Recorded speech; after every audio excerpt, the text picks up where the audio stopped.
राधे राधे दोस्तों, आप सभी को निर्जला एकादशी की हार्दिक शुभकामनाएं। दोस्तों, आज हम बताते हैं आपको निर्जला एकादशी की आवश्यक सामग्री एवं संपूर्ण कथा। सर्वप्रथम हमें चाहिए होंगे कुछ फल। ये हमारी कुछ आवश्यक सामग्रियां हैं, जैसे कि मिष्ठान हो गया, ये तुलसी पत्र हो गए, और ये हमारी एकादशी मैया की एक प्रतिमा है जिनकी हम पूजा करेंगे। और ये कुछ वस्त्र है ब्राह्मणों हेतु, और ये हमारे लड्डू गोपाल जी है, और ये गंगा जल है। और एक बात का विशेषज्ञ ध्यान रखें कि हमें तुलसी की माला अवश्य लेनी है, और ये हमें तुलसी के पत्र भी अवश्य लेने हैं। उसके बाद ये हमारी है एकादशी मैया, हमें इनकी प्रतिबिंब को स्थापित करना स्वाभाविक है, क्योंकि हम इनको ही एकादशी मैया को मानकर इनकी पूजा करेंगे। आगे की कथा हम आपको बाद में सुनाएंगे, तब तक के लिए धन्यवाद। और जैसे भी आपकी इच्छा है आप वैसा अपनी सामग्रियाँ रख सकते हैं। बस विशेषज्ञ ध्यान ये रखें, भूल कर भी आप तंडुल अर्थात चावल ना रखें, क्योंकि ये बात तो आपको सभी को पता ही होगी। और इस समय हमारे पास अभी हाथ का पंखा अवेलेबल नहीं है, तो अगर आपके पास हो तो आप हाथ का पंखा भी रख सकते हैं। कहा जाता है कि निर्जला एकादशी को हाथ का पंखा दान करना सबसे बड़ा दान माना गया है। और अब हम उसके बाद दिया प्रज्वलित करेंगे, और उसके बाद हम कान्हा जी को चंदन लगा लेंगे। आइए अब हम आगे की कथा आरंभ करते हैं। जय एकादशी माता की जय, सर्वदेवी देवता की जय। बहुत समय पहले की बात है। एक समय महर्षि वेद व्यास जी महाराज युधिष्ठिर के यहाँ संयोग से पहुँच गए। महाराज युधिष्ठिर ने उनका समुचित आदर सत्कार किया, अर्घ्य और पाद्य देकर सुंदर आसन पर बैठाकर षोडशोपचार पूर्वक उनकी पूजा की। जब महर्षि सब प्रकार से निश्चिंत होकर बैठ गए, तब भीमसेन ने हाथ जोड़कर उनसे कहा कि हे भगवान, मैं बड़ी आपत्ति में पड़ा हुआ हूँ, दया कर आप मुझको इस आपत्ति से बचाइए। भीमसेन के ऐसे वचन को सुनकर महर्षि व्यास हंसते हुए बोले कि हे भीम, क्या बात है, निसंकोच तुम मुझसे कहो। भीम ने कहा कि हे प्रभु, महाराज युधिष्ठिर, धनुषधारी अर्जुन, विचारवान सहदेव और बहादुर नकुल एवं सौभाग्यवती महारानी द्रौपदी इत्यादि सभी लोग एकादशी का व्रत करते हैं, और मुझे भी विवश करते हैं कि तुम भी एकादशी का व्रत करो। महाराज, आप तो जानते ही हैं कि भीमसेन का जीवन अन्न पर ही आश्रित है। एक दिन भोजन न करने की बात तो अत्यंत दुष्कर है। एक क्षण भी बिना खाए नहीं रह सकता। तब आप ही बतलाइए कि किस प्रकार यह मेरा धर्म संकट दूर हो। भीमसेन के ऐसे वचन को सुनकर व्यास जी ने कहा, मानव धर्म की संपूर्ण कथा मैं तुमको सुना चुका हूँ, साथ ही वैदिक धर्म की कथा भी तुम्हें सुना चुका हूँ, और यह भी बतलाया और समझाया है कि कली काल में वे समस्त धर्म कार्य करना असंभव नहीं तो कठिन और दुष्कर तो जरूर है। अस्तु मानव जीवन के कल्याण के निमित्त मास की कृष्ण पक्ष एवं शुक्ल पक्ष की एकादशियों का व्रत अवश्य ही करनी चाहिए। बिना इन व्रतों को धारण किए प्राणी मात्र का कल्याण नहीं होता है।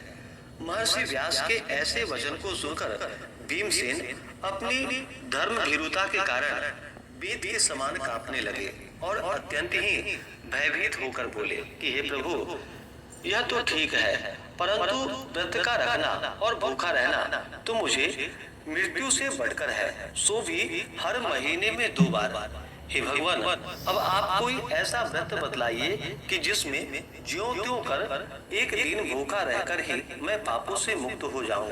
भीमसेन के ऐसे वचन को सुनकर महर्षि वेद व्यास जी ने कहा, अच्छी बात है, मैं तुम्हें व्रत बतलाता हूँ, उसको करो। इस एक ही व्रत का पुण्यफल मास की समस्त एकादशियों से बढ़कर होगा। महर्षि के ऐसे वचन सुनकर भीमसेन प्रसन्न हो गए और हाथ जोड़कर कहा कि प्रभु, कहिए और शीघ्र कहिए कि वह कौन सा व्रत है।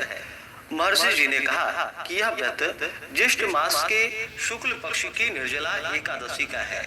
तुम श्रद्धा भक्ति सहित दशमी को सोते समय भगवान को प्रणाम कर उनकी मानसिक पूजा करो और हाथ जोड़कर अपने मन में इस प्रकार संकल्प करो कि हे प्रभु, कल मैं ज्येष्ठ मास के शुक्ल पक्ष की निर्जला एकादशी का व्रत करूंगा। मुझे शक्ति दो, मैं अपने व्रत को पूर्ण कर सकूं। इस प्रकार प्रार्थना कर दूसरे दिन निर्जला एकादशी का दिन होगा। उस दिन बिना खाए पिए निराहार और निर्जल रहो। यहाँ तक कि आचमन इत्यादि में भी जल ग्रहण न करो। इस व्रत के प्रभाव से स्त्री हो अथवा पुरुष सभी के मंदराचल जैसे भीषण और महान पाप भी अवश्य ही नष्ट हो जाते हैं। इस व्रत में गोदान का बड़ा महत्व है, अर्थात गोदान अवश्य करनी चाहिए। यदि कोई गोदान देने की सामर्थ्य न रखता हो तो उसे तांबा, पीतल या मिट्टी का पानी भरा हुआ घड़ा, उसमें थोड़ा सा सोना छोड़कर और उसे नवीन वस्त्र में लपेटकर ब्राह्मण को श्रद्धा और भक्ति पूर्वक दान करना चाहिए। इस प्रकार जल दान देने एवं स्वयं व्रत समाप्ति तक जल न ग्रहण करने वाले प्राणियों को एक एक क्षण में कोटि कोटि गोदान का पुण्य फल प्राप्त होता है। उस दिन यह कार्य अर्थात यज्ञ, दान एवं जपादि कार्य करने को अक्षय फल की प्राप्ति होती है। इस प्रकार श्री कृष्ण जी ने स्वयं कहा है, अतः फिर दूसरा पुण्य कार्य करने की क्या आवश्यकता है। विष्णु लोक की प्राप्ति इसी निर्जला व्रत के ही द्वारा हो सकती है। इस दिन फलाहार करना चाहिए। अन्न खाने वाले की अनेकों प्रकार की दुर्दशाएं होती है और वे चांडाल स्वरूप समझे जाते हैं। इस व्रत के प्रभाव से चोर, गुरुद्वेषी एवं हर प्रकार के पापियों का उद्धार हो जाता है। श्रद्धालु स्त्री एवं पुरुषों को विशेष कर्तव्य उनका यह है कि शेष शैया पर स्थित श्री विष्णु भगवान की भक्ति पूर्वक पूजा एवं धेनु दान तथा ब्राह्मणों को मिष्ठान का भोजन कराकर दक्षिणा देकर संतुष्ट करना चाहिए। निर्जला व्रत रखने वाले को गौ, वस्त्र, छत्र, शैया, कमंडलू आदि वस्तुओं का प्रेम पूर्वक भक्ति सहित दान करना चाहिए। उपाहन दान करने से स्वर्ग गमन के हेतु स्वर्ण विभूषित रथ प्राप्त होता है और जो इसको भक्ति पूर्वक श्रवण करता है तथा कीर्तन इत्यादि करके रात्रि जागरण करते हैं, वे मनुष्य बिना विघ्न स्वर्ग को प्राप्त होते हैं। तो बोलिए प्रेम से भगवान विष्णु की जय, माता लक्ष्मी की जय, सरस्वती देवता की जय। इस बार निर्जला एकादशी का व्रत 2 दिन पड़ा है। 6 जून को गृहस्थों के लिए और 7 जून को वैष्णवों के लिए एकादशी का व्रत है। एकादशी तिथि प्रारंभ समय 6 जून 2025 दिन शुक्रवार सुबह 6:34 और एकादशी तिथि की समाप्ति 7 जून 2025 दिन शनिवार सुबह 4:50 पे एकादशी। और मित्रों, इसी के मध्य हमारी कथा समाप्त होती है। अगर आपको हमारी वीडियो अच्छी लगी हो तो वीडियो को लाइक करें, चैनल को सब्सक्राइब करें और कमेंट करना ना भूलें। राधे राधे।